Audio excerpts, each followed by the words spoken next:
তৃণমূলের সাসপেন্ডেড বিধায়ক হুমায়ুন কবিরের বাংলাদেশ সফর নিয়ে সরগরম রাজ্য রাজনীতি। এ নিয়ে মঙ্গলবার চাঞ্চল্যকর অভিযোগ করেছিলেন বিধানসভার বিরোধী দলনেতা শুভেন্দু অধিকারী। গত 28 সেপ্টেম্বর জনতা উন্নয়ন পার্টির প্রধান প্রতিবেশী দেশে গিয়েছিলেন বলে দাবি করেছেন বিরোধী দলনেতা। সেই সঙ্গে হুমায়ুনের প্রস্তাবিত বাবরি মসজিদ নির্মাণে বাংলাদেশি টাকা দান হিসেবে গ্রহণ করা হয়েছে বলেও দাবি করেছেন শুভেন্দু। তথাকথিত বাবরি মসজিদের শিলান্যাসের আগে, নতুন দল গঠনের আগে 7 দিন বাংলাদেশে কাটিয়েছেন হুমায়ুন কবির।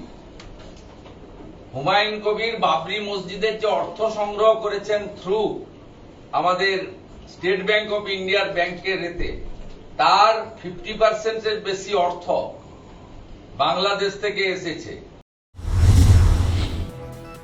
শুভেন্দুর অভিযোগের জবাব বুধবার দিলেন ভরতপুরের বিধায়ক।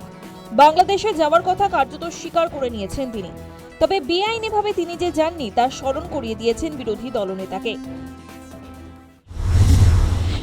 হুমায়ুন কবির কোনো বর্ডারের তারা কাটার সরিয়ে বা অবৈধভাবে বাংলাদেশে যায়নি। হুমায়ুন কবির 28 সেপ্টেম্বর বিকেল 3টেয় ইন্ডিগো ফ্লাইট ধরে ঢাকাতে গিয়ে নেমেছে 4:20-তে। তৃণমূলের সাসপেন্ডেড বিধায়ক আরাবুল ইসলাম প্রসঙ্গও টেনে এনেছেন হুমায়ুন। আরাবুল তার সঙ্গে যোগাযোগ করেছিলেন বলে জানিয়েছেন। উল্লেখ্য, ভাঙড়ের প্রাক্তন বিধায়ক আরাবুল ইসলাম শওকত মোল্লার সঙ্গে মতপার্থক্যের জেরে সাসপেন্ড হয়েছেন। আরাবুল কি এবার হুমায়ুনের সঙ্গে হাত মেলাবেন?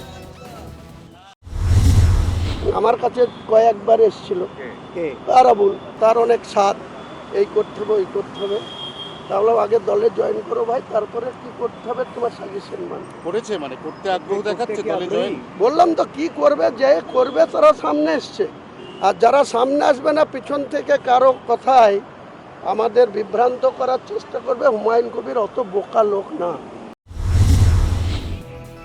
হুমায়ুন শুভেন্দু তরজা নিয়ে কটাক্ষ করতে ছাড়েনি তৃণমূল।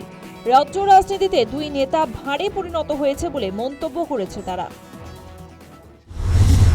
এটা হচ্ছে বিজেপির কৌশলে হুমায়ুন কবিরকে প্রচারে রেখে দেওয়ার চেষ্টা। কারণ এই ধরনের অভিযোগ যদি করার হয় এবং শুভেন্দু অধিকারীর কাছে যদি কোনো তথ্য প্রমাণ থাকে, তাহলে তো কাল না পরশুই তো কবে দেখলাম দিল্লি গেছেন, তো অমিত শাহকে দিয়ে এলেন না কেন? আপনারা ইডি সিবিআইয়ের হাতে তুলে দিচ্ছেন না কেন? আপনাদের হাতে তো সব কেন্দ্রীয় এজেন্সি রয়েছে।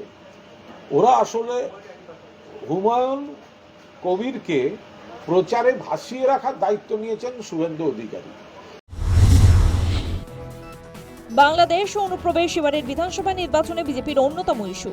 বাংলাদেশ যাওয়ার কথা হুমায়ুন কার্যত স্বীকার করায় বিজেপির পালে হাওয়া লাগলো বলে মনে করছে ওয়াকিবহল মহল। News time.